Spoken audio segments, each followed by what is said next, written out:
Here we are in another episode of the Ice Team Podcast. We're at the Dakota Angler Ice Institute. It's the final day. We've been grinding it out for 2 days here. The show kicks off in about 5 minutes, so you might not see a giant crowd right this second because they can't come in for 5 minutes. But I got co-host here, Jason Durham. You guys all know Jason Durham. Super excited. 5 minute warning. See, I wasn't lying. And we got a special guest, Don Cox, all the way from Mullen, Nebraska. We're going to go over a whole bunch of fun stuff today. Absolutely. I'm excited. You guys pumped? You bet. Really excited. You know, right now on the show floor, it's so quiet. Yeah. But what we typically see on Sundays, it's not as busy for the rush as it is on Friday and Saturday. People want to get here so fast. But right behind us, we've got some freebies. Yep. And we're excited to see everybody come by as the show opens this morning. Yeah, so the first slew of people get a free bucket from Clam Outdoors. It's kind of a spectacle at times. At some shows, they fight for them. It's insane. We always joke about the power of the bucket, that what people will do for a bucket. It Absolutely. is insane. You know, I have a couple in my garage. Like, if you want to come over and mow my grass, I'll give you a bucket. Oh, yeah. You can never have enough 5-gallon buckets. I mean, think of all the purposes you have for them. Right. Carrying stuff. Yep. Putting fishing gear in, minnows. Feed cattle. Carrying stuff. Filling with snow. Whatever. And like Don would say, feed cattle. Feed cattle. But anytime you need a 5-gallon bucket, it's kind of like, where is one? Right. Well, if you got a bunch of them. Mm-hmm. And there's great promos going on at all these shows, so people can actually go home with a bucket based off of what they purchase in certain things. But no, that pile right there, that beautiful wall, is given to the first group that grabs them, customers. Right. It's funny because at some shows, like especially like St. Paul, we have all the vendors that come running up to the clam booth trying to grab a bucket, and we actually have to guard them. There's some, Yeah, you gotta watch. And there's Todd right there. You know, here's Todd. the promoter of this show. What's going on here? I don't understand what's going on. We might get shut down here. Todd Heidenkamp, he runs the Dakota Angler Ice Institute, and we're kicking off the Ice Team Podcast. Well, I'm grateful for you guys to be here. I'm Yeah. grateful for everything that you guys done, and grateful for the partnership that we have with Ice Team as well. Absolutely. This guy has been working. I can't fathom how much hours you've put into this podcast. Well, Or the show. Sorry. The show. It's a year-long process. And Yeah. I can remember when we first started out, it was maybe a month-long process. It's turned into a year-long process. So, but it's great to see everything come together, and the great attendance and the support from the community, support from the vendors, the companies. It's fantastic. Yeah, and I love this show for many reasons, but I think it's so unique because what a lot of the consumers might not understand, we do, is this is all this is all your stuff. So you're moving all of this stuff from your store into this venue.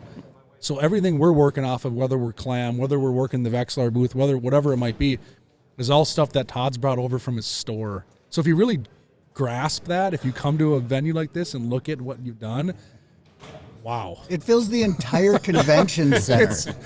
It's unreal. So That's why I have no hair anymore. how's your sleep schedule these days? I thought the hair was just from the South Dakota wind. Well, that's true, too. There's no doubt about that. We've had plenty of that. But, again, I think that's why I've always said, Matt and guys, that this show is like none other.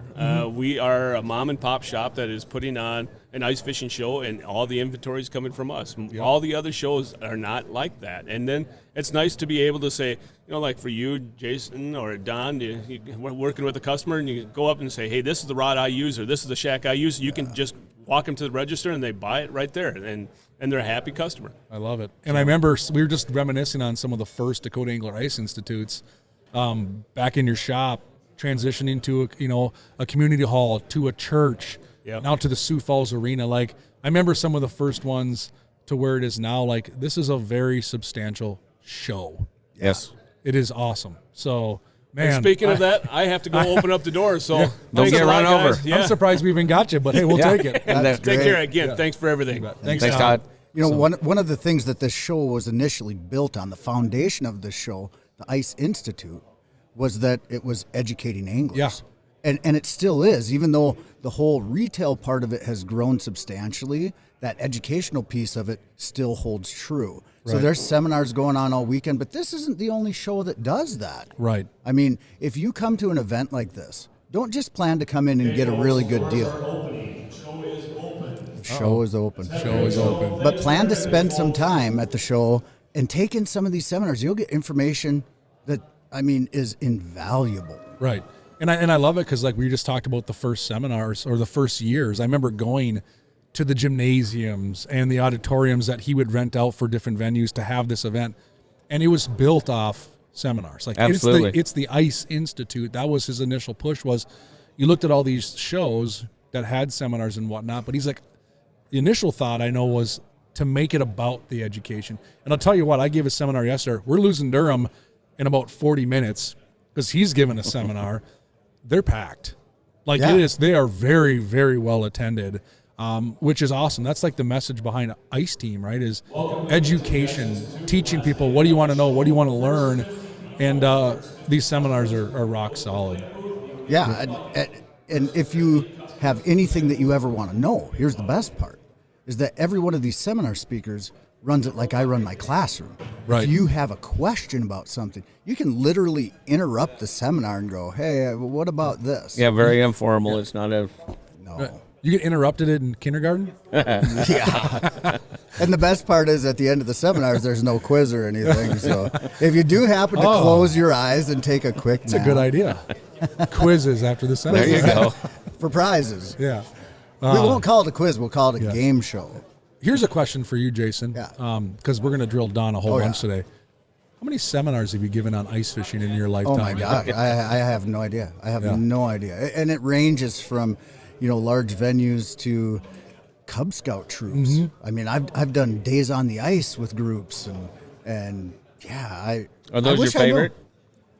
Do you like those? I don't have a favorite. I like them all, and the diversity of the people that you meet people that have ice fished their entire lives who know a lot about it, and you learn from them too. Yeah, because a lot of times I'll ask questions during the seminars. Hey, what do you do about this? One of the most interesting seminars I ever did, though, was here at the Ice Institute, where I did a seminar in reverse, where I let the crowd lead the seminar. Yeah. So I would have somebody pose a question, here, what's something that you want to know about ice fishing? And we solved it. I said, we've got a group of very educated, smart, experienced anglers. What's the question? One of the first questions that came up was, do you know a good line tying tool? Well, I don't, because I don't use line tying tools. Yeah. And the guy that asked the question said, I'm asking this because I only have one arm. Wow. And so I asked the crowd, does anybody know of anything? And sure enough, there was a guy that said, you know what, I've got really bad arthritis and I require it to tie knots, and here's the one that I use. And those guys connected afterwards and shared information. That's what it is. The whole ice fishing community is about sharing information. Sure. Those buckets are almost gone. I know. That took seconds. Yeah. I'll tell you what, I've sat in on some of your guys' seminars and I learned stuff too. And I think let's talk sports shows in general, right? Like we got Don here from Nebraska, right? You want to talk about picking someone's brain on a cool body of water or fishery, and we're going to get to some of the stuff because you travel all over, but I've always encouraged people at any show, granted we're sitting at one, is one of the biggest advantages of a show, in my opinion, yeah, sure, you can get a good deal on stuff. But if you can, I can't pan the camera, but if you did, I think we have pros from 10 different states here. Oh, and that's like every show. Yep. Where you come here and take advantage of the information that's here, right? We do it with each other. We've already talked fishing 2-3 times in the last couple days on what's going to work this year. What are you thinking? What about that? Ice is starting to form. So we're going to jump in a little bit about shows specifically today at some point during this podcast because it just is a very relevant topic. We're only into the kind of the wee hours of show season, right? Oh, yeah. We got a whole bunch of shows left. Yep. In stores. So whether it's a show, whether it's an in-store, same thing. So whether you stop at your local retailer on a busy day and there's a guy or gal in a jersey, don't be timid. Right. Go up to them and say, hey, here's some questions. This is the time. Yep. And I'll tell you what, not to brag about the individuals, whether it's Jason or Don or anyone. You got Rod here. Hey, there's Gens. Yeah, There's Dave Gens just sitting there hanging out. If you don't take the opportunity to come up and talk to someone, you don't have it. And I'll tell you what, I can speak on behalf of both of you and the rest of this team because I know this. You're very approachable. You want to talk fishing with people. Yeah, we love to talk fishing. That's why you're here. So, that's one of the advantages of sport shows. For sure. So super pumped up. But we are down to 6 or 7 buckets. That's 8. I can count really fast. Yeah, that's the kindergarten math, and we start with 50, and we're down pretty quick. So here we are at the Dakota Angler Ice Institute doing another podcast. I got Jason Durham here and Don Cox, if you're tuning in. Don drove in from Mullen, Nebraska. Jason drove down from Park Rapids, Minnesota. I came over from the Twin Cities. Again, to reiterate, none of those distances are close to where we are right now, so we're here because it's a labor of love. We're excited to talk fishing. If you are tuning in now, we're going to lose Durham here for a seminar in a bit, which is part of the beauty of these sport shows, is that, we have guys that come in and do this. We're tinkering with stuff. One thing about shows, too, is we find new ways to do things. And whether it's gear-driven, whether it's tactic-driven, I always find myself finding new ways to incorporate whatever. So whether it's talking to a pro or talking to a consumer. So one thing I love about shows is, we get to rub elbows with my buddies, but I get to talk to consumers. Exactly. And on this show particularly, I think you guys have been coming to this probably longer than me. I don't think I was at some of the very, very first ones. I think in his store. I think you might have been there. Don, I think this is an old guy joke. I think it is. Yeah, you guys are older than me. But one thing I thought was cool is, like, yesterday I talked to a kid that was probably 10 that remembered some of the conversation we had last year. Oh, yeah. Yep. I had multiple people like that. Not even just last year. Multiple. How awesome is that? Yeah, and they keep coming back year after year. Yeah. That's enjoyable. Don, how many years have you been doing shows? 20. 20 years. Oh, geez, yeah. That's a while. I'm just about there, too. Yeah. Maybe you want to touch on quick, maybe some people listening or following along might not know your full history. Like, so how did you get involved with Ice Team initially? And we know where you are now, of course, but, like, how did you first get involved with Ice Team? How'd that story come about? Well, it started clear back in the, I want to say, late 90s. I got to following Dave Gintz, and then I found out he was coming to the Nebraska sand hills fishing big bluegill in my backyard. And I said, I'm going to go when that guy's going. So I connected. There was a friend, Steve Isom, in Valentine. He had a friend that was Paul Casanova's friend. And so they got connected. And so I got to fish with Dave, and I'm sure he didn't remember me, but I remember that day very well. And so then later on he started the tournaments, the trap attacks. Did you catch fish that day? I don't remember if I caught a fish. I really don't. He was with Dave. I certainly didn't catch a 2-pound bluegill, but you've caught 2-pound bluegills out there. Yes, there is 2-pound bluegill in that Pelican Lake. That's what brought Dave to the sand hills. Yeah. So, and then after that, I started going to the tournaments. My brother-in-law and we started going to the trap attacks, and after that, it's history. You cashed some checks? We had a good time. We did all right. Yeah. We did all Listen right. to it being modest. Yeah. Okay, I saw a picture of, I don't know if it was your garage or man cave, whatever. I saw a lot of plaques on the wall. Yeah. Yeah, that wood was pretty special. Yeah. Yeah, and maybe you want fishing for the wood. Yep. I don't know if you want to tell people what that is. So in the original trap attacks, Dave would make a plaque, hand carved it out of a piece of pine, and then it had the outline of a flip over one-man shack, his scout. Yeah. I just have this image in my head of Dave like sitting on a 5-gallon bucket with a little jackknife whittling out this trophy. I know, yeah. I know, yeah. He might have done that for the first one. Because Yeah. I know back then it was the newsletter that existed. Yep. Facebook didn't exist. No, there was no. It was a newsletter I would get in the mail as a high school, middle school kid. And I remember seeing the importance of the wood. Yep. Like, if I remember right, you guys would win like $10,000 For the at some of championship. but it didn't matter. You fished for the wood. Yeah, the qualifying tournaments, you'd fish for prizes. You'd fish for a Vexlar or a trap or there was no money involved until you got to the championship, and you had to qualify at the championship. Yeah. So to get to the championship. Yeah, and on our last podcast, I sat down with Dave, and we told a little bit of the story of the trap attacks. We didn't jump into it too much, but we touched on the importance of it at the time when they would go and, I guess you can say, infiltrate a new city that they didn't know what a Vexlar was. Exactly. They didn't know what a Strike Master auger was. They didn't know what a clam fish house. They didn't know any of that stuff that was a part of it back then. And they would leave yearning for it, and then you'd come back in a year, and everyone had it, Absolutely. There's great stories. Yeah. So my story, our very first trap attack tournament was in Alexandria. Okay. And we fished Minnesota, that is. Yeah, Minnesota. Yep. Yeah. And we were fishing the two little lakes north of town, Louise. Yep. So we were on Lake Louise, and we thought we could fish bluegills, the bluegill only tournament. My brother-in-law and I. Welcome to the Ice Institute. We come in 11th place, and they only take the top 10. Yeah. But we learned a lot. Yeah. That was the Aquavusa just came out. They just come out with the FL18. Both of those things were very instrumental in our next tournament, because we come back the next time with an FL18 fishing perch at Waubay, South Dakota, and won that tournament. Yep. Wow. Bottom zoom. I remember when that came out, That it was a like, huge deal. Oh yeah. oh, it set the bar that still in many ways hasn't been raised. Right. You know, that bottom zoom technology, the bottom lock technology, everything that they came out with that 18. I remember my dad and I saved up for an FL8 SLT that I built on a wood box after reading it in Fisherman Magazine. And then I think a few years later that 18 came out. I'm like, Yeah. Right. man. That was you know, that was your first, I wouldn't say letdown, but your first experience with the advancements in technology Yep. and how quickly it changes. now I'm let down every month.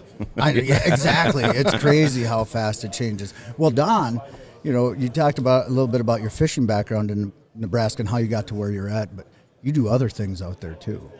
We do other things. I'm a rancher by occupation. Yeah. I'm the fourth generation on a ranch from when they homesteaded it there in the early 1900s. So, Don, you and I have known each other for a long time, and you might not know this about me, but I'm really not a ranch type of guy. I've seen you eat ranch dressing. Yeah, a lot. There you A go. lot of it. Especially around wings. But, I mean, you've got cattle there. Yes, sir. How many head? So the correct answer is we have enough cows to eat the grass that we have. That's a good answer. And so the next question is, well, so how much grass do you have? Yeah. And then you say, I have enough grass to feed the cows that I have. Yeah. Oh, that's a good answer. I'm going to get my dream at some point. There will be a video produced by Ice Team at some point where Don rides in on a horse Yeah. We have talked about with a drill plate, the whole 9 yards, and an I ice think armor it's great. suit. Have you ever caught a fish off of a horse? I have not. Okay. Yeah. I That have was not. one of my other questions. I'm just so proud that I actually knew the lingo, how many head of cattle, instead of just like, how many cows do you have? Yeah, you did well there. Yeah. Thanks. Yeah. I'm just happy you didn't make the noise. Well, Yet. We got a special guest here, Don. You might know this one.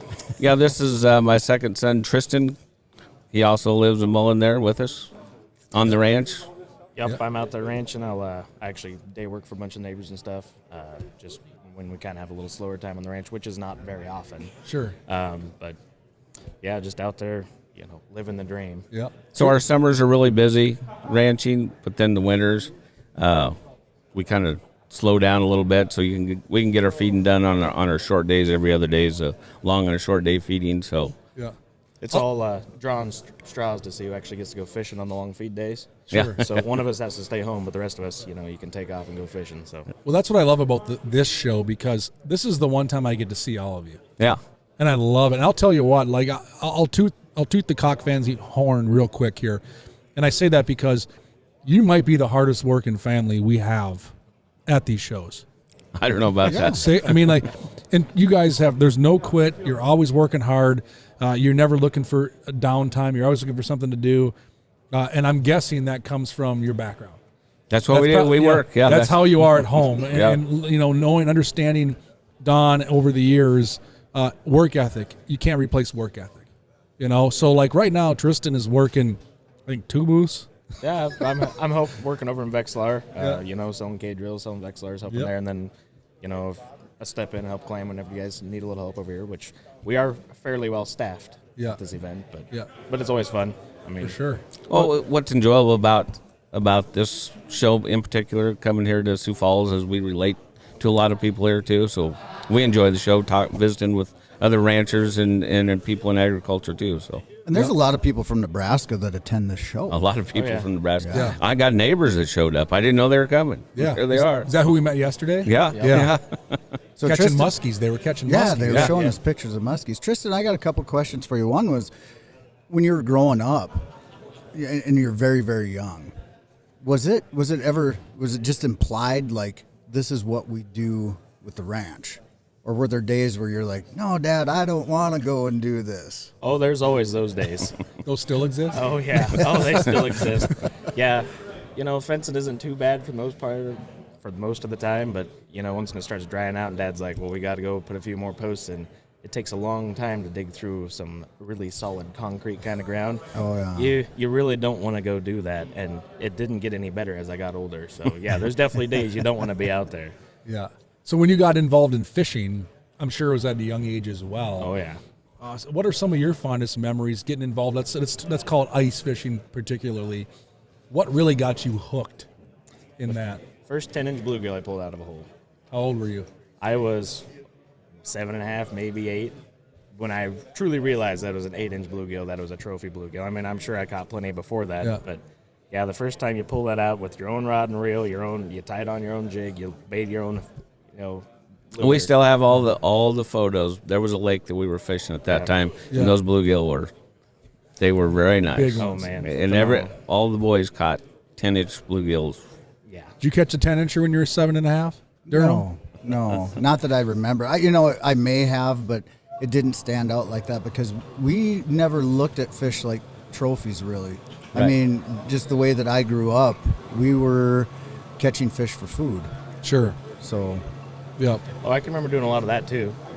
Pushing the old dog sled with a 75-pound wood box on the back of it with an old Jiffy auger, and it was a lot of hard work. And the way that, I mean, just in my lifetime, seeing how much the fishing industry has evolved and how much our fishing has changed, it's just absolutely amazing. And it's been a really fun experience. Yeah. You might have a good story to tell about Jason Mitchell when you were in junior high. Is that when you went with us up to Devil's Lake? Yeah. To a tournament. Yeah. So we went up to one of the old trap attacks up at Devil's Lake. One of the few years they did it up there, and yeah, I was 13, 14 at the time, and we're wandering around bait store there, and At Woodlands Resort. Yeah. At Woodlands there, and Mitchell walks in and he's like, well, what's he doing today? Because Dad and Uncle Dave are out getting a head out pre-fishing, and the weather was just brutal. I mean, it was windy, cold. It was Devil's Lake. Yeah, it's we just all know another Devil's typical Lake. day in Devil's Lake.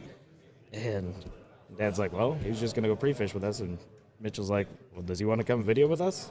He and Tony Dean were videoing that day. How about that? oh my gosh. Yeah, so, and at the time, like, I kind of knew who Mitchell was just from stories from Dad and Dave. But that was the first time I met Mitchell. Yeah. And then, but at the time, like, I didn't really know who Tony Dean was. And then we got out there and we were fishing, and I mean, it was a fun experience. It was kind of tough fishing that day, but we caught a handful of fish, so it was always definitely, it was a good adventure. But I got back and Dad's like, do you know who you were fishing with? I'm like, well, yeah, Jason. And like, well, do you know who Tony Dean was? I'm like, not really. And he went on to explain, and I'm just like, oh, that guy was kind of a pretty neat guy to know. Legendary. Yeah. For Absolutely. sure. Yeah. And I didn't tell him, go or not go. I says, you make your own decision when it's time, whether you want to go filming or not, or whether you want to go pre-fishing. He says, yeah, I'll go filming with Jason. Yeah. I would have done the same thing. And again, for anyone listening, we're here at the Dakota Angler Ice Institute. You might hear some ambient noise behind us because the show is going on. So this is not a green screen behind us. That is Dave Gent sitting there hanging out with Scott Merwin. There are people here buying and going crazy. So you may hear some stuff. We got line winders going behind Durham over here. It sounds like a car's taking off at times, and I don't even know how much everyone can pick up, but it's a show. Yep. It's going. It's busy. That's the idea behind it. And All the buckets are gone. Buckets are gone. We got Tristen here from Mullen, Nebraska, one of Don's kids here chatting fishing. We learned he caught a giant bluegill already. First experience was showing Jason Mitchell up on some TV programs, which I know. But no, it's awesome. It's such a great day to be able to utilize some of these, I can't say younger kids, but if you look at our staff, which is so great in my opinion, that I really tried hard to work towards, is not just youth, but bringing the family aspect in. Yep. When you probably love the fact that you're here with your 3 boys. Absolutely. And I know like Chantal Whitstruck and Jared are here with their 2 kids yesterday. Like, and you're seeing, I have my kid here. I haven't heard anything break yet, but he's here. So like, that's a big, to me, a big deal. Sure. To not just have, 6 call it grown men, whatever, in shirts, stoic, selling stuff. It's family friendly. We push that environment in Ice Team, and that's so cool. So what's something, if you had to give us one piece of advice from your perspective on the ice fishing season, let's say this year, what would it be? Staying mobile. I mean, that's a big thing that we've always been big advocates of. I mean, especially fishing our waters, you got to stay mobile to stay on the fish, because we're fishing shallow waters with a lot of area to cover. So staying mobile is definitely, I think, a big key to success. Sure, and you're fishing more like prairie lakes, right? Yeah, like exactly. dishpan lakes, Yep. where there's Yep. probably not as much structure. Exactly. Well, Tristen, for those that aren't familiar with Nebraska, what are you typically looking at for conditions? Do you ever have a lot of snow? Are you cutting through a lot of ice? When does the ice form? So it's actually, it varies quite a bit in our part of the world. I mean, there's some years where we're gonna have 1.5 2 foot of snow, which isn't much compared to like Minnesota, and you get out on like Front Range mountains and stuff too. But it's enough snow that it's a challenge. But I mean, you walk on these lakes and they're spring fed, so there's actually some pockets where you got to be careful. You got to know what you're reading on the ice. But like our ice conditions are usually, we'll start for sure fishing usually by the first of the year. This year we're actually going to have ice hopefully by next weekend, so that's pretty exciting. Oh, that'd be way cool. Is that the earliest that you can think of in a while? For quite a while. I think I've fished Nebraska twice in my entire life in November, and it's usually right around Thanksgiving. So this will be one of the earliest times I can actually remember getting on the ice. I don't know, Dad, do you have any other memories? Yeah, of we've it? fished Halloween before. Those little shallow lakes, they doesn't take long to cool them off and I freeze up. suppose. Yep. So That's not much different than northern Minnesota. I mean, we usually bank on creeping out on those small, shallow lakes right on Black Friday. Yep. Yep. So Tristen, I got a question for you, and I apologize in advance. With chores at home, ranching, all that stuff, have you ever smudged a bit so you can get out fishing a little sooner? I mean, I want to hear the answer to this one. have you ever like cut a corners. corner a hair so you can get on the ice a little bit? Maybe you didn't feed Dolly today. Instead, you just fed Tommy. Yeah, the post is this much higher than the rest of them. I think your dad's wingspan can't reach you from there. Yeah, I But think I'm safe, but absolutely. Oh, absolutely. Yeah, there's been maybe only 1 or 2 times that I'm willing to remember. yeah. You might drive a little faster when you're feeding the calves, so they're spread out a little further. But you did get all the feed in front of them, because that is an important thing to have out there. But it's probably a little longer line than what it needs to be. Yeah. And you might not have gone back through to count to make sure every single one was there. It might have been a real quick, that looks like the amount that was supposed to be in here. So That was the answer I was hoping for. Well, Tristen, I was talking with your dad briefly. I don't remember when it was, a year ago probably. I was reading this article, and I don't remember what publication it was in, but it was talking about this race. Mm-hmm. And it was where you live. And it's riding in cattle tanks down a river. yeah, I can't believe he read that. I texted to my Leave it to buddies and Durham. I said, we need to go out and do this. It sounded like a riot. Everybody needs to do Oh, that. absolutely. You need to come out and do the polar tank races. And it's literally you're getting in a stock tank.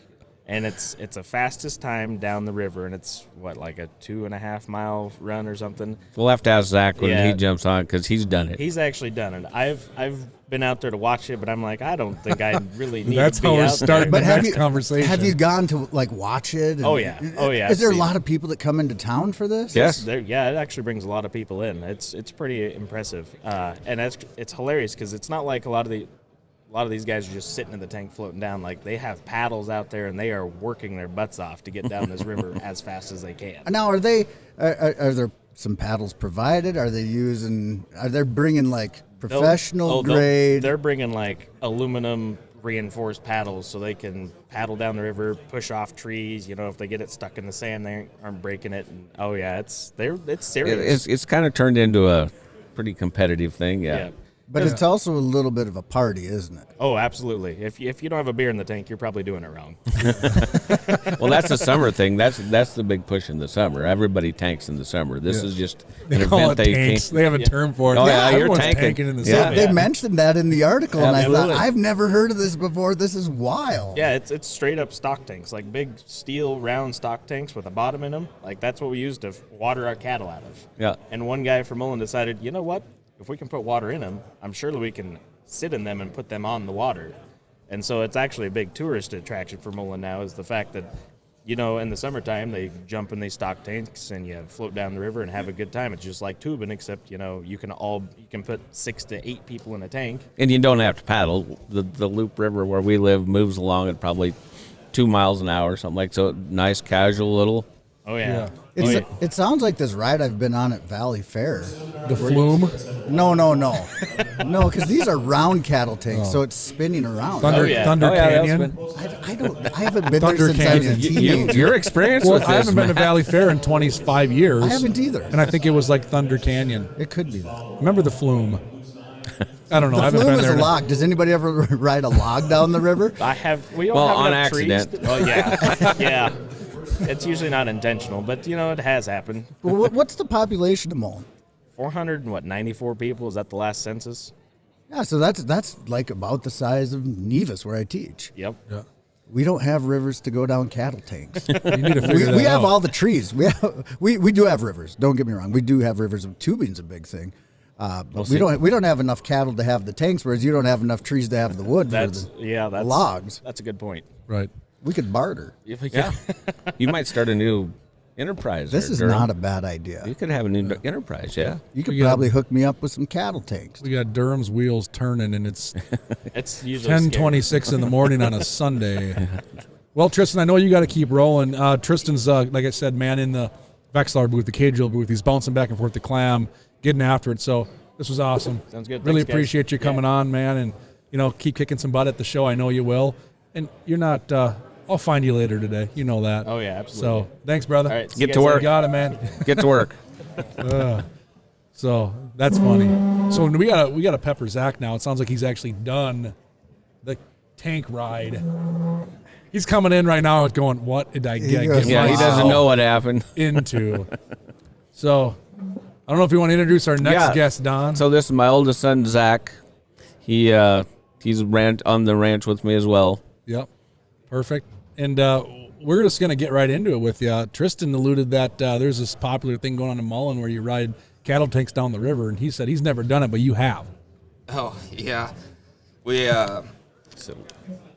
so they actually have a race every year, and I thought it'd be a good idea. A bunch of friends of mine, and we got in it and decided, well, we're just going to, I thought it was a nice, relaxing deal.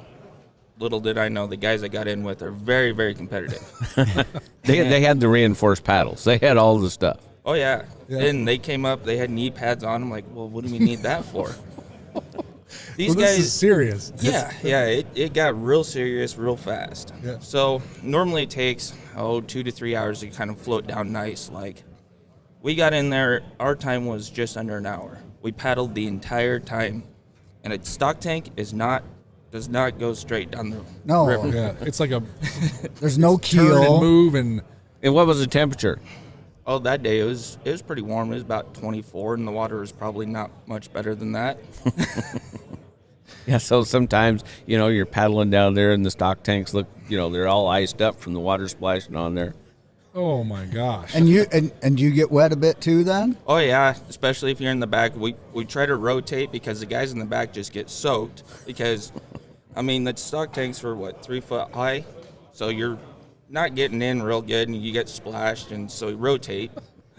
Does anybody ever bring a bilge pump with or something to scoop out water? My gears are already turning about the competitive part of it. Like, how could I make this better to win? How did you guys finish in that race? We won it. By Wow. 15 minutes. So what do you win if you win this race down the river? Well, there's a bit of a Calcutta, so there's a little bit of money, but then I got a cup. It sits right above my sink so everybody can see it. I would too. I'm picturing like the Mullen bobsled team here. Jamaican bobsled team, that Yeah. movie. Yeah. Cool runnings, and now you got guys in cattle tanks going down the river. freezing, and you can win a cup. Yeah, exactly. It was kind of like back in the day winning the wood. Yeah. It's the same thing. Yeah. Ask him It's how not many about more the times he entered that tank race. That was it. Always go out on top, just like a comedian. So if you're listening right now, we got Zach Cox on board. I would encourage you to comment on this, and I'm going to ask you a question. If we get enough positive comments, maybe we'll consider it. Should Jason Durham go to Mullen, Nebraska, and race in a cattle tank? Comment, and we'll see if we can fund this project, and we'll GoPro him up, and we'll have him go down there and do this. That'll be awesome. Highly encourage you to comment. If those are the spoilers, I will definitely do it. Oh my gosh! So we talked to your brother Tristen. He said he's a way better ice angler than you. Yeah, in fact, he was kind of gloating a little bit. But we should ask that question: who's the best? Who's better? I don't know. I'd say he's pretty good. The reason he's pretty good because I'm always drilling the holes. He's got more hours fishing than I do. Well, you're older. It's kind of like when I would go with my dad when I was young. He would drill all the holes. And now it's nice for me because I'm at the age, and I'm not that old, but I should say my stepsons are old enough now they can drill the holes. But probably kind of the same for you. I bet you remember, Don, when it got to the point that the boys were drilling and Absolutely. you didn't have to do that anymore. But what I noticed changed, and you do too, you guys both do, is when we started, we still had the old motor on top of the auger. Yeah. You were packing around the Strike Master Jiffy 30 Weight a pound. bunch, Yeah. yeah. pounds. Yeah, well, these guys started, we're down to K drills and clam plates on top of their augers. So, yeah, 11 pounds and they're cutting holes. So it's not quite the same. You probably get the most fishing in, Absolutely. which is how it should be. Absolutely. I remember when I started ice fishing, we bought a Mora hand auger. Yep. And it was amazing how fast you could cut a hole through the ice. And I was laughing with Dave about this last week when we were chatting. And I didn't realize it for a while that my dad always wanted me to go ice fishing, this and that. Well, I realized shortly after that, hey, wait a second, I've cut every hole in the whole season. I've banked every fish trap, and he's fishing, So, that's the nature of the beast. So you cut the holes, Tristen. So it sounds like you'd be a good fishing guide. Yeah, maybe. I have 4 kids, so I'm getting to that point. I'm good at baiting hooks and unhooking hooks out of gloves. So Yeah. So your dad's an accomplished ice angler, right? We've talked about that a little bit through his career. I know he's taught you a whole bunch. What are some things that your dad, being the oldest son, taught you that you've taken to heart and you've taught your kids? probably not hanging out in a hole too long. Finding the fish, locating the fish, and I don't know if it's because it's made me a better angler, but for me it's the puzzle. I enjoy it a lot more, and it's not just the big fish; it's all fish. Figuring out a pattern, figuring out the puzzle of each lake, because each lake's different, Yeah. And that's something I hope I can hand down to the kids. It's not, I got the big fish or whatever. It's enjoying everything that goes with that. It's the chase. Yeah. Yep. It's always the chase. The full story. Right. And there is a lot to be said about that. I think it gets lost in the minutia at times because we think about big fish. Mm-hmm. The big fish are what you see on Facebook, right? The big fish are what you hear about, and that's human nature, and that's never going away. Right. No. But I think what people sometimes don't comprehend, and it might even we at times, is all the pieces, the puzzle that's put together to get to that big fish. Right. Right. Do we ever go out there and just catch big fish? No, never. Never. I mean, you have that 1 or 2 days a year where it's like, my gosh. But even as the ice team, even if you brought Dave Gens over here right now and asked him that question, do you just go out and catch big fish? He'd say, not a chance. No, not a chance. No. So there's a puzzle to be played. Jason was asking Tristen a bit about fishing in Nebraska, and he was talking about conditions and all that kind of stuff and the snow you get. Maybe you want to touch on a little bit about how you're targeting these fish. Maybe down to the systems, how it differs from what we do here. Right now we're here in South Dakota, but northern Minnesota, right? What's the difference? It might be a good dialogue between Jason and Zack about the differences on how you target these fish. Let's say bluegill. Sure. And conditions have a lot to play in it. Since we don't get a lot of snow and we deal with a lot of glare ice, it's actually to our advantage, because what we're doing is we start hunting bubbles. You start finding bubbles, you start finding weed edges, or you start finding holes inside of weeds, and you start drilling on that, and you try to pull those big bluegills out of the holes or on the edges. Hunting bubbles. Hunting I bubbles. like that. Yeah, I've never heard. I see a lot of bubbles. Really? Yeah. I'm walking past them sometimes. Shame on me. So yeah, expand on that. So you're looking for weeds. You're fishing fairly basinless or featureless bodies of water, and you're looking for that structure. Right. And, most of our lakes are pretty shallow, so, you might be out in the middle of the lake fishing 6 foot, and you find this one deep weed bed. Yeah, good cabbage bed right there, clear out in the middle that nobody knows about. Yeah, and you lose it as soon as you get the snow, so if you can figure out these lakes early, that's why early ice is really important to us. Figure out where those weed edges are and start working them. Sure. And I'm guessing there's times where, because of the shallow water, that you could just walk out and you can visually pinpoint some of that vegetation. Oh, yeah. Yeah. That's what we're up to, yeah. So when you do that, when you stumble upon an area like that, are you marking it on a GPS? Are you just going, okay, here's about the spot. I'm going to find this old hole in a month from now, or how you going about it? Yeah, we have some GPS, but most of the time it's between that post and this tree. And You're still going old school on it, and that's okay. There's nothing wrong with that. yeah, I mean, for the most part, we're only fishing 500-600 acre lakes. I mean, you get really familiar with the lake really fast. Within one day, you can have a general idea of the lake, but for the most part, it's, With 4 boys, you can cut up a lake pretty quick. Oh, You can yeah. cut up 600 acre lake and figure it out. Yeah, I bet. Do you ever take boats out there, open water, and kind of scan around and find structure before the lake freezes? we try to, but I make them work. yeah. We don't have much time in the summer to fish. Yeah. So how you fish? What are you using? Like what type of lures? What type of system? Do you have to downsize your line a ton? Are these fish finicky? Actually- Or how's that game played?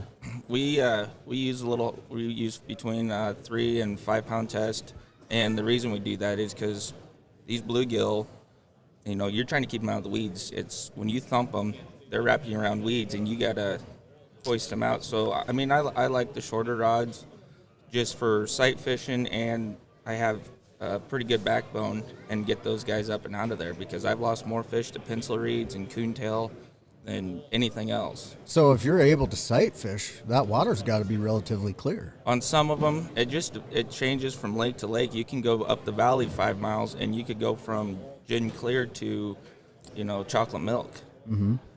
Yeah. Spring action is a big factor in our lakes. That's what keeps them alive during the winters. Sure. And so with more springs, you get more turbidity. And I take it, are the springs, is it a safety thing you have to worry about with the springs, or the springs, Oh, yeah. they open up water, you can see them? Yeah, Sometimes.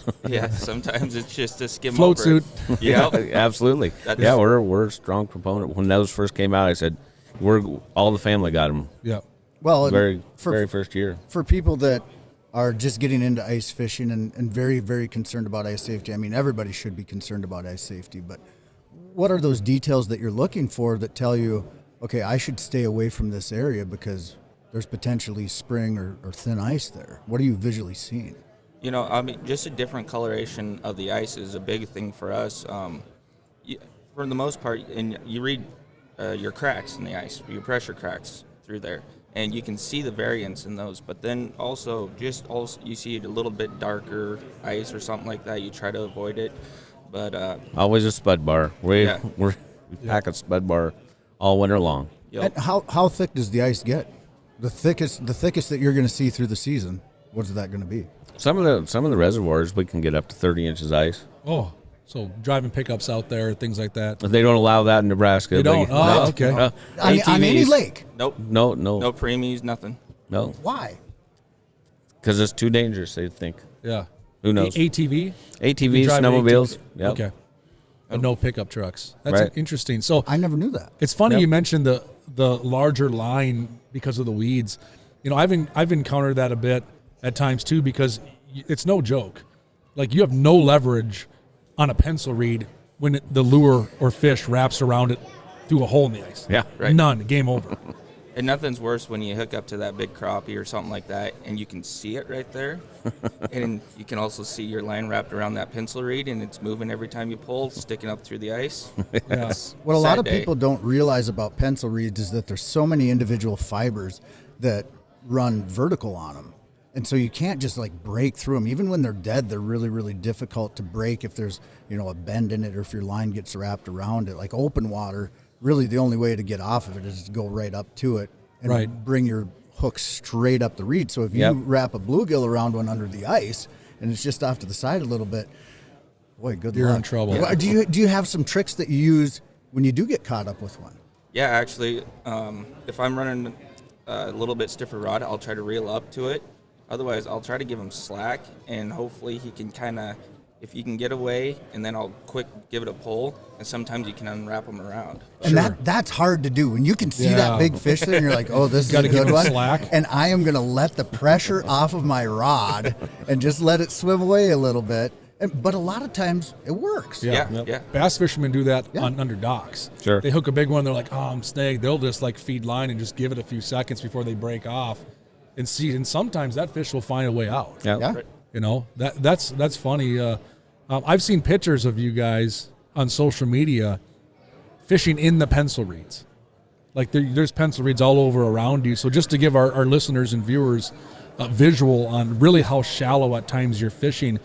And I've been told it's not just bluegill crappie. Like you're catching big pike up in 2-3 feet of water in the pencil reeds as well. Absolutely. Well, that's where if you have a predator like a pike in these shallow lakes, that's where the panfish are going to go to hide to get away from the pike.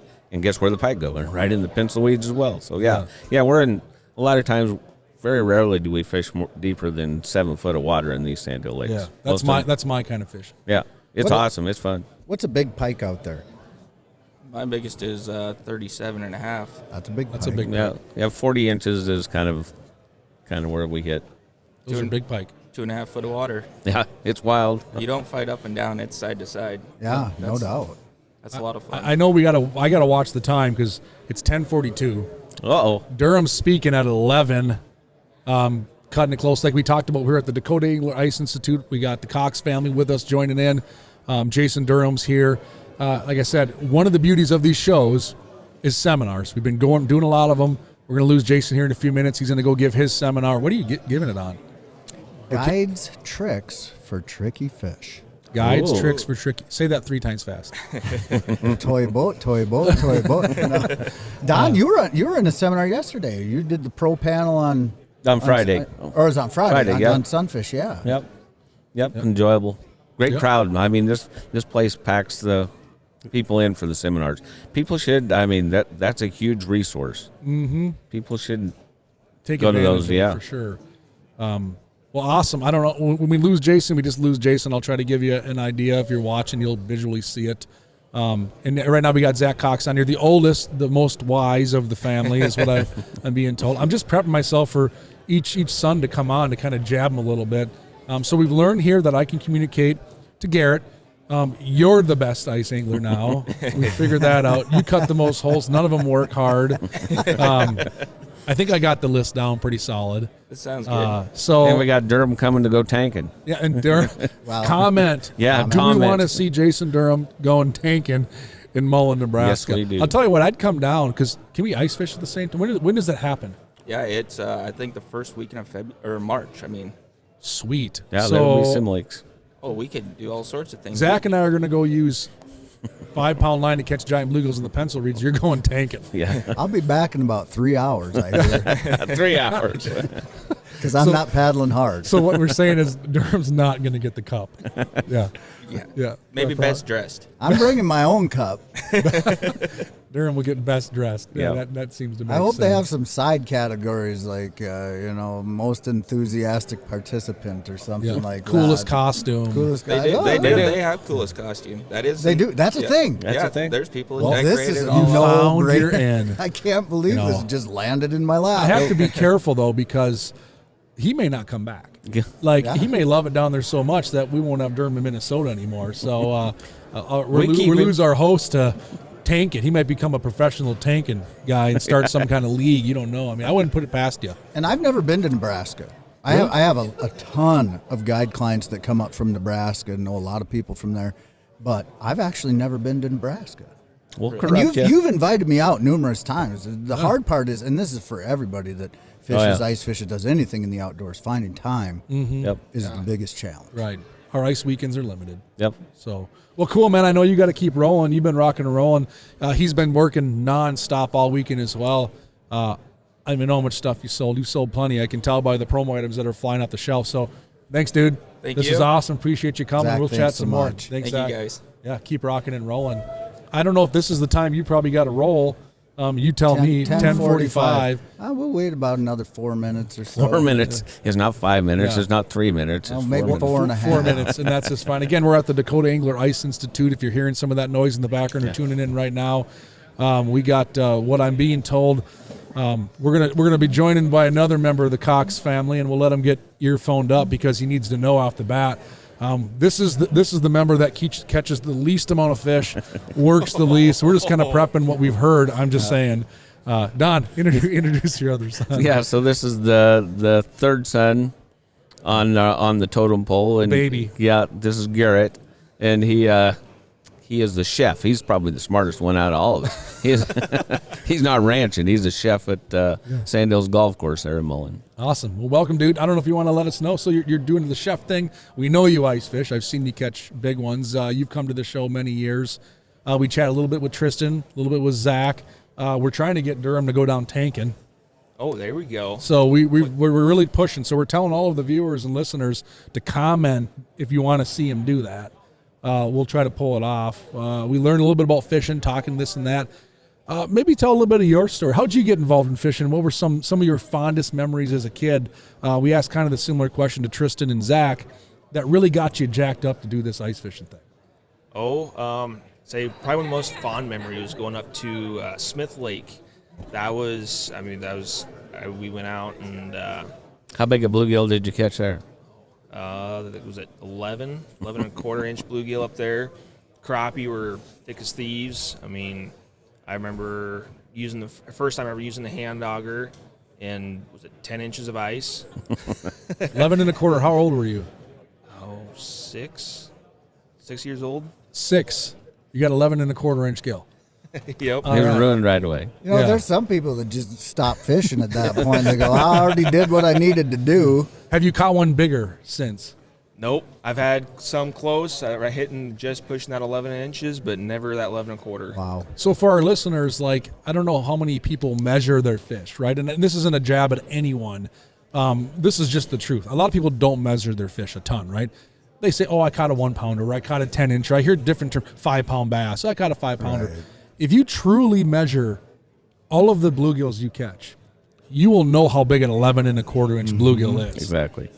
It is a freak show fish. It is an anomaly. It really is. It's a upper 1/10% fish. And you caught one, you were 6, and that's how you push the ball down the hill. Yeah. And, growing up, we always went to all the tournaments with Dad, and it's been just going and watching everybody, meeting everybody. That kind of was a really big eye-opener for it all. And then bringing it back to the Sand Hills in Nebraska, I mean, that was huge. And Sure. seeing the class of fish that we have out there, it was absolutely amazing and brought a whole new understanding of what we have and what we're able to produce out there. So you took the information on the road, call it, and brought it back home. And we talked a little bit with Zack about putting the puzzle together. We talked about how he's fishing in the Sandhill areas or the surrounding areas and how he brings the whole puzzle together. And it's a unique perspective you bring because you say, I learned some of these pieces outside of my area. I brought them back and utilized them to catch more fish. That's outstanding. And the learning curve was so quick. I mean, from what we were used to before social media, before Dave Gintz and the trap attacks and what he could spread around the country, from where we started fishing to what these boys got to experience, and that growth curve was huge. And you did allude right away that this is the smartest of the kids. Yeah, exactly. So that There you go. does make sense. Well, Garrett, I got to leave in just a minute to go do a seminar, but I got a couple questions for you. One was, I actually have one question and one comment, and the comment is, you are so blessed. You are so blessed to have Don as your dad that, got in with some of the greats in ice fishing right away, that has been so successful in fishing that, you saw his success And that was just kind of the expectation. Then when we go out, this is what we do, and this is how we catch fish. To have a mentor like that, you are incredibly blessed. The second thing I want to know about is this whole chef business. Yeah, absolutely. I like to eat. I'm a big fan of food. I mean, obviously. And, how did you find your passion for that? And did your mom play a role in that? We've talked about the boys and everything and all the boys, but where's your mom fit into all this, all the pieces of the puzzle? Oh yeah, no, Mom was definitely a huge. She had a huge push on it.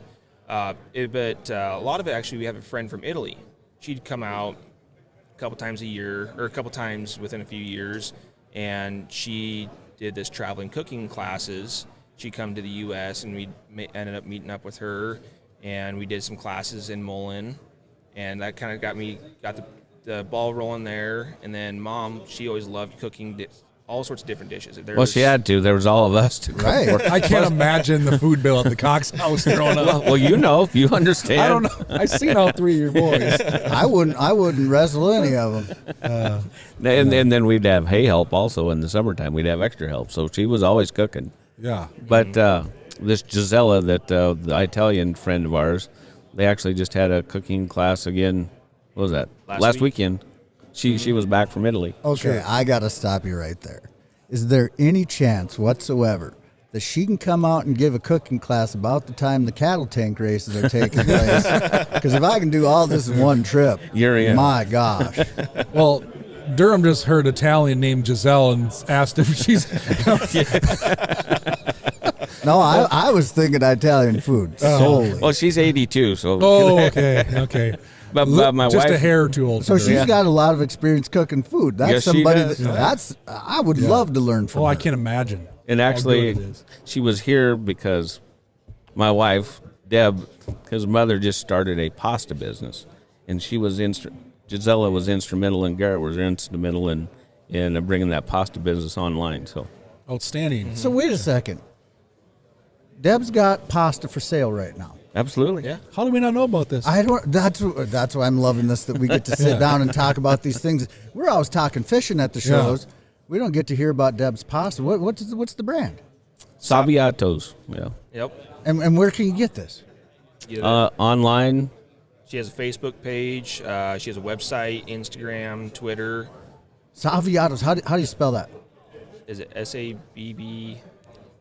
ATIOS. Yep. We'll put a link. Bee, the Cox family spelling bee. Yeah, we'll put a link on the YouTube page, and when we post this on Facebook, so people can see that, because I didn't know that. Yeah, my dad is like obsessed with Italian food. Like, he's a pretty good cook, self-taught. Cool. That he would probably be on that website tomorrow. Cool. And I know a lot of people just obsessed with pasta. Well, boys, I got to run. You got a seminar in 7 minutes. Well, that's fine. It's not. You're slow though. It's not a ways away. It's not a big commute across the arena. I just want to thank both of you guys and all the Cox family for being here and for being part of our team too, and educating other anglers about ice fishing. Thank you so much. Yep. Thank you, man, brother. Yep. Thanks, Durham. So we're losing Durham. Don't worry, we're not losing him for good. He's be doing podcasts, tune along to Jason and his stuff. So good luck, Jason. Yep. I know you'll make it happen. So we're here joined with Garrett Cox, the youngest. We learned he's an expert chef. We got to chat a little bit of fishing as well. So we talked a little bit about strategy and how you're catching fish, let's say in Mullen, Nebraska, and this and that. And Zack talked about things too about he's learning. So you take some of these skills you learned and you brought back to Nebraska. Do you find yourself using these skills you learn on your Nebraska lakes when you're going someplace else? Oh yeah. And being effective? Oh yeah.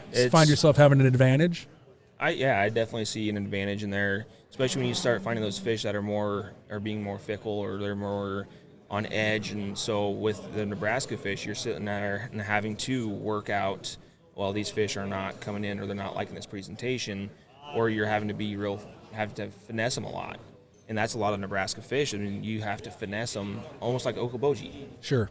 Just the size might be a little different on what jig you're using or line, but I feel like in a lot of Nebraska fish, you are having to finesse them or work them at a different standpoint opposed to some other lakes that you fish outside of Nebraska. Sure. So in Nebraska, I know you mentioned other than line and things like that. So what you're referencing by that is in Nebraska, You're probably using a little heavier line, because I know it sounds like you're fishing around a lot of cover where you can break off. Where if you're doing the Okoboji thing, for listeners referencing, you're probably down to 1 pound fluorocarbon, jigs you can't see. I mean, Don's laughing. He knows you fish tournaments on Okoboji. Yeah. We have a joke, and whether it's against Pat Smith, right? You guys all know Pat, get your dabble down. We'd always joke, like, we'd actually reference it's tough as Okoboji bluegills. Yep. And that's just a general term. And I still get people that raise their brow like, what does that mean? You can't catch them. There's no way to describe it. You just have to experience it is basically what it boils down to. Yeah, you get a lot of heartbreaks. Yeah. Because big ones show up and they don't bite anything. Yeah. And so you experience some of that in Nebraska too? Oh, yeah. Yeah. Yeah. Big ones come in, they don't bite? Mm-hmm. They give the old side-to-side look, and they sit there and kind of eyeball you through the hole, or they're just kind of come up, look at it, sniff at it, decided nope, they don't want any part of that. Or they just sit there at the edge of the hole, just sit there and watch you, or watching the jig and just sit there and eyeballing it and never moving. And you can sit there and jig it all year until you can jig no more.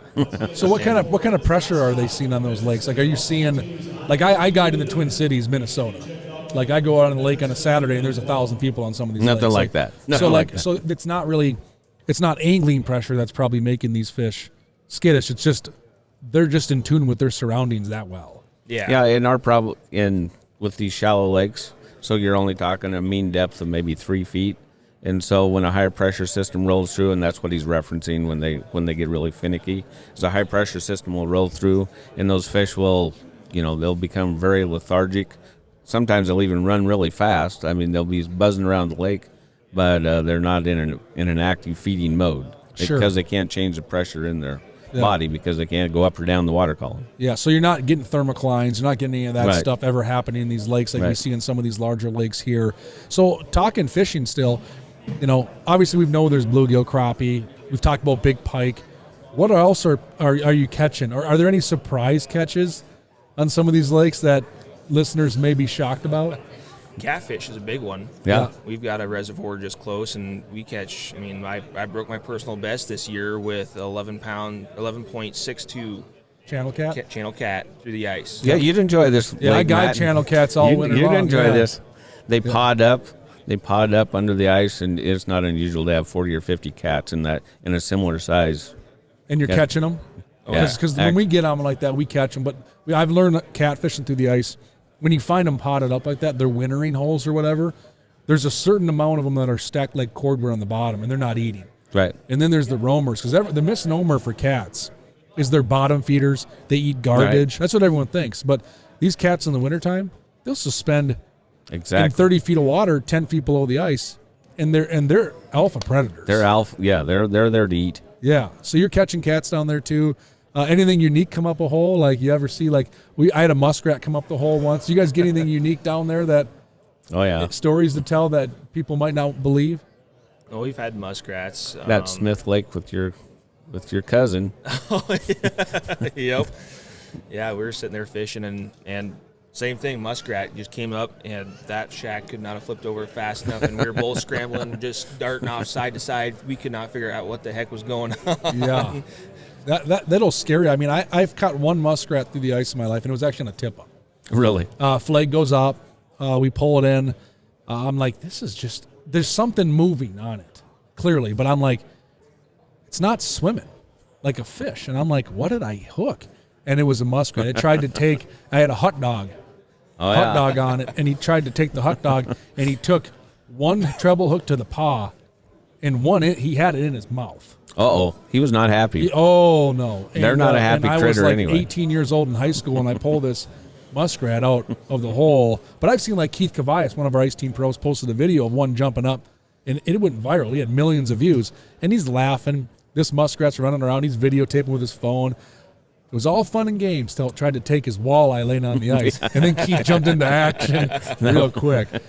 So that's pretty cool. I think we should chat a little bit about shows. We're at a show right now, Dakota Angler Ice Institute, the final day here, sitting down with Don Cox and his youngest son. We've learned he's an expert chef, chatting fishing a little bit. But shows, I think it'd be great to give some of these listeners tips on shows.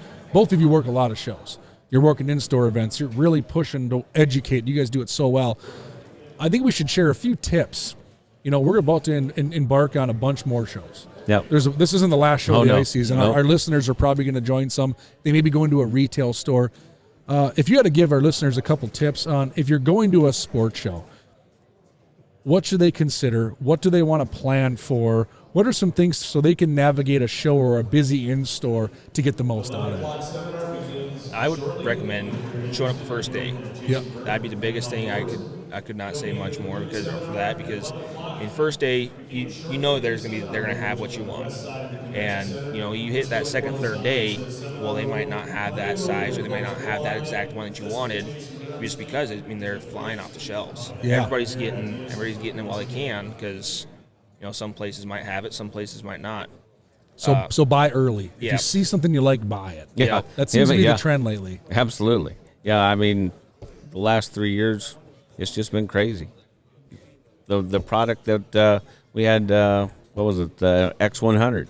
Mm-hmm. Within 4 hours, they were gone. Yep. And I see Wooten over here right now. He's stocking shelves, stocking pegs. So, we've probably, if I haven't watched this whole thing, but I would imagine in the hour and 5 minutes we've been chatting, we've seen products go and get purchased. So that's great advice. So first day, if you're really, really hardcore into buying first day, because we know a lot of guys and gals that come to these shows, they want to talk to people, sure. They want to hang out. They may not buy something. And that's the other thing.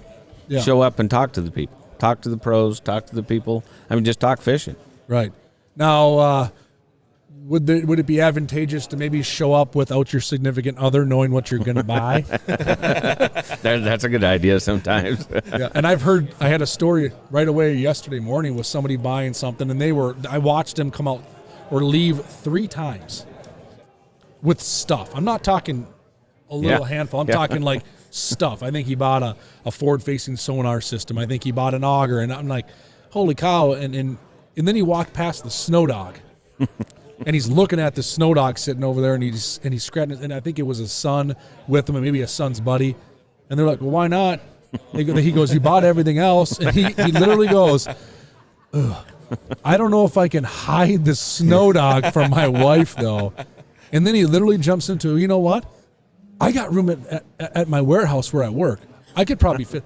So he's already rationalizing how to hide the snow dog. He's already that far away into his motive. So come here early. That's a great tip. I think we all agree. Be receptive. Ask questions from guys like both of you that are here with jerseys on or whatever, because you want to talk fishing. Absolutely. That's what we're here for. You want to sell and get people excited about the stuff they're using and teach them there, but you want to talk fishing. Absolutely. So those are some key things. What are some other events you guys are going to be at, shows or things happening? I know you got a big trip planned. We do. I know you guys are going to be fishing. I don't know if we want to touch on that a little bit. Sure. So we'll take off and go to the St. Paul Ice Show. I think Garrett's going with him, probably Tristen as well. Sure. And shortly after that, we're gonna go on a little Gallavanta journey, I guess you'd call it. So Dave Gentz, when we were talking about those trap attacks, his journey started 40 years ago when he built a trap, and then he had to figure out how to market it. A lot of people understand how Dave was very good at engineering and making stuff to sell, but they didn't figure out how to do it. He didn't have social media. He didn't have a lot of stuff, so he'd take it to places to demonstrate it for people. So on that journey, he was all over the United States. Mm-hmm. We're going to take a little journey ourselves all over the United States. We plan on taking off. And both of you are going? Yeah. Are you excited? Oh, I'm really excited. I'm excited. I caught wind of this. I didn't know to what extent and where you're going. I believe you're doing a trip from Midwest, call it, to darn near East Coast. Maine. Yeah, you're going as far as you can almost. Yep. Across the east side of the ice belt, and you're going to fish your way there and back. Yeah, with Dave Gentz and Kathy, and hopefully a couple more can join us. And you'll meet up with some pros along the way, I'm sure. That's the whole plan. All this family that Dave has put in place, and you, Matt, all across the ice belt. We plan on meeting up with these guys and fishing with them for a day or longer or whatever. Yeah. When you're traveling with Dave, you're just going with Dave. You just figure it out. Absolutely. And I've learned with Dave that I can only imagine every single bait shop he's going to stop into, you're going to need to mentally prepare yourself that this isn't going to be a 10-minute stop. Right. Absolutely. We're going to get stopped by somebody. He's going to talk fishing. You're going to be along for the ride doing the same thing. Absolutely. That's outstanding. I'll tell you what, like if you're listening to this, you need to follow along with Don and Garrett this ice fishing season. Make sure you're tuned in with their social media pages. Both of you have them. Absolutely. You're going to be posting content. Is it just the two of you going from the family, or who else is? We're going to trade out. We have some. I think both Tristen and Zack will make an appearance here and there. So okay. Yeah. So make sure you're following along on all their social media stuff, because you're going to get to vicariously live through the Cox family as you do this trek with Dave Gens. Like, it's bucket list isn't even an explanation. Exactly. I mean, this is like literally dream come true. Oh, type absolutely. Stuff. I mean, it still makes the hair on the back of my neck stand up just thinking about this. Oh. And we're still going to end up in Cascade, and then our final event will be Craig Euler's event at the Hooked on Hardwater up in Rapid City in the Black Hills. So you're going to yin-yang a bit, or you're going to go from the Midwest to Maine and then back to Idaho. Correct. We're going to be busy. You're going to be. So we're going to try to document some of this. I've talked with Don a bit on the ice team side of things. We're going to do our best to document some of this stuff, share it with you. But I would encourage anyone listening or tuning in, follow along, go like any of their pages that they got going on, because they're going to be documenting this stuff themselves. Yep. This is going to be quite the journey. Oh, yeah. And do you have a name for the journey? We're just calling it DC on Ice, DC2 on Ice. Yeah. That's pretty much what so far. Yeah. Unless somebody comment on it, see if you can. You got a better name? Yeah. Shoot us up. Hit us up. So Don does the Cascade thing a bit too. And we're probably going to connect with, not to let the cat out of the bag, there's going to be a Facebook Live. Oh, really? In Cascade. Cool. So you're Don. I guess Don just found out right now. I kind of volunteered him. So when they're out there, we're going to do Drew, who is the mastermind behind this podcast right here. He's kind of made sure it all ticks. Is going to be out there. He was there last year, and we're going to go live one evening and do a Facebook Live. I think you're out there during a Wednesday. Yep. And so we're going to really check in, and at that point, you'll be able to ask questions of Don directly on some of the excursions. That'll be on the back half of your trip. Right. So you will have done this epic journey chasing stuff. Man, I can't tell. I hope for you, Garrett, that you break your PB bluegill. Oh, me too. Yeah. It might Me be too. tough, which we've already heard is 11 1/4 inches. But I know you're going to be put in front of a few opportunities, I would imagine, between here and there and back. Yeah, Dave Gens might have lined up a little something for a little surprise, so we're excited about that. Yeah, so you're going to be pumped up. I hope, and I would assume, you're going to do some cooking. Oh, yeah. I have a feeling you're going to be voluntold to do a couple meals. And maybe we'll get Garrett back on at some point in the future, and we'll do a little bit of cooking of our own, whether it's on the ice. I love cooking. I'm big into smoking meat. I'm not the best at it. I'm not educated like you are, but I think a lot of our listeners like doing that stuff. Fish fries, cooking ribs, smoking meat, doing that stuff. We're outdoorsmen, right? Outdoor men and women. We like doing this stuff. So, again, follow along with Garrett if you want any cooking tips. So you don't need to just ask about fishing. You may be able to pick his brain on a little cooking secrets and things like that. So, again, we're at the Dakota Angler Ice Institute. We're going to wrap this up thing in a few minutes here. We got Don Cox, and all three of his boys just joined us. This is so cool. It's important to me to see some of this come to fruition, and I'm not trying to be sappy, but I have 3 boys and a daughter. I know you have a daughter as well. Right? I have a granddaughter. I have one more son, the fourth son. Yeah. He's busy earning a living. He is a brand inspector, so oh boy, so he doesn't have much time in the wintertime. Yeah, but 4 kids still, but I love seeing this.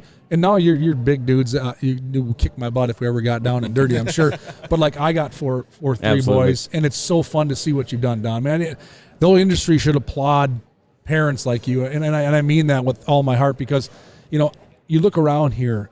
I mean, just in front of us right now, here's a young girl here learning from Dave Gens, right? I'm looking in my peripheral. I'm seeing other kids and stuff, and the passion for the sport, and the ability to now take your passion and pass it on, whether it's to your kids or other kids in venues and things like that.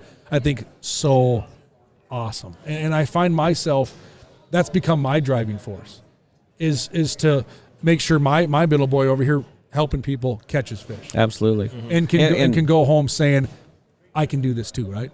And the ice is such a great place to do it. I mean, you're not crowded in a boat. If somebody wants to go horse around and play hockey or wrestle each other for an hour and a half, they can do that, and you're not You're not stuck in a boat doing it. And that's not just the kids. Right, exactly. can horse Yeah, around. absolutely. So, yeah, the adults can definitely do it too. We still have a game called First to the Tip Up gets to pull it up. You bet. You bet. And I think the competitive edge does not go away. No. You may be quicker, you may be faster, but we have little edgy and Angles. experience to where we may just be standing behind you when the tip up goes off on purpose. Exactly. So that's fun. I hope I never lose that. I don't think we ever will. So here we are at the Ice Institute. We're going to wrap this podcast up. I can't thank Don enough. Thank you, Matt. Garrett for coming in and all the Cox boys. They're out here already selling, going crazy. But I can, again, reiterate, tune in with what they're doing this season.